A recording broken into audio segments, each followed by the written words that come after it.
Salut, moi c'est Annie et aujourd'hui je vais vous montrer qu'est-ce que j'ai dans ma bibliothèque.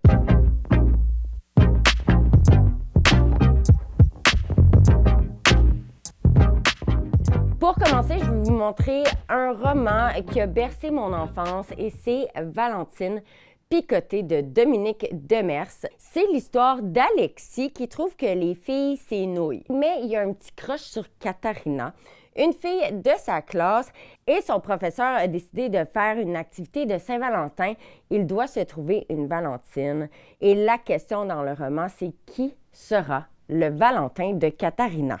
C'est un roman tellement bon que moi et ma grande sœur Audrey Archambault, on est encore à 35 et 39 ans en dispute à savoir c'est le livre à qui, et je vous dirais que c'est le mien. En deuxième, je vous conseille le roman Lily Jade 2, écrit par nul autre que ma grande sœur Audrey Archambault.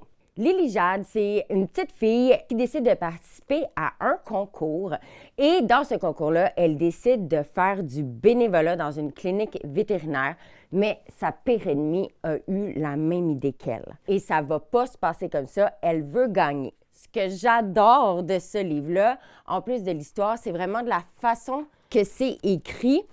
Vous connaissez tous ma phobie pour la tortue à ma sœur Régent, mais une chance, dans ce roman-là, vous pouvez trouver plein d'images d'animaux. Moi, c'est les chats qui m'intéressent. Je les adore et dans ce livre, vous allez avoir votre dose de petits chats. Un troisième roman qu'on peut retrouver dans ma bibliothèque, c'est le livre Folle de Nelly Arcan. Folle, c'est Nelly Arcan qui écrit une lettre. C'est vraiment sous forme de lettre à son ex-copain.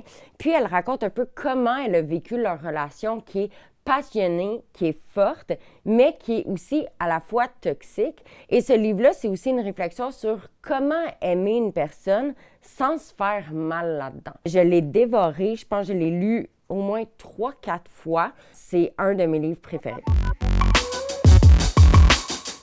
Ensuite, on a le roman Le Refuge des jeunes de Montréal, écrit par France Labelle, qui est la directrice générale de cet organisme-là. France Labelle, elle est là-dedans depuis environ 30 ans dans tout ce qui est itinérance jeunesse.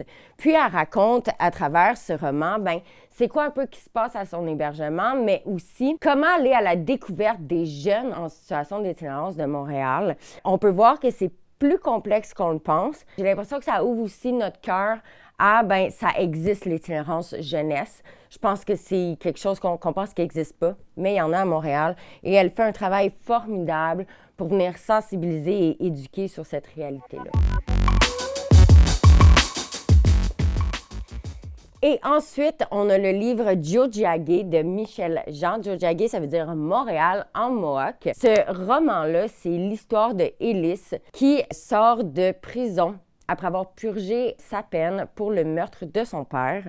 Il va se retrouver à Montréal et on va le voir traverser la vie, les défis et la survie à Montréal. Ça reflète pas juste son histoire à lui, mais je pense que ça reflète aussi l'histoire de plusieurs personnes autochtones en situation d'itinérance à Montréal, surtout au Square Cabot. Je trouve que c'est une belle façon de parler des défis, de vouloir garder vraiment un lien avec sa culture.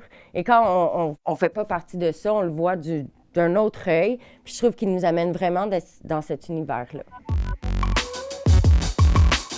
Et en dernier, j'aimerais vous parler du livre Peuple de verre de Catherine Leroux.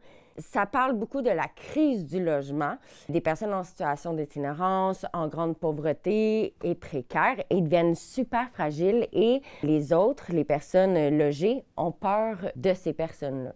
Donc, je trouve que c'est une belle façon de parler du sujet de l'itinérance, de parler des personnes marginalisées et de la peur, en fait, qu'on a envers ces personnes-là.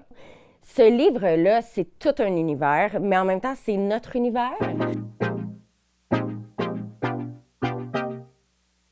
j'ai toujours adoré l'été, aller dans un parc, manger un petit quelque chose, puis dévorer un roman. Ça me permet de m'évader, mais mes romans préférés, ceux que j'aime le plus, c'est ceux qui ont toujours une espèce de fond de vérité sur notre société actuelle. Ça t'apprend sur toi-même, sur tes valeurs, sur ton empathie, sur comment voir la vie. Il faut toujours que ça vienne chercher un peu mon humanité pour que j'apprécie une histoire.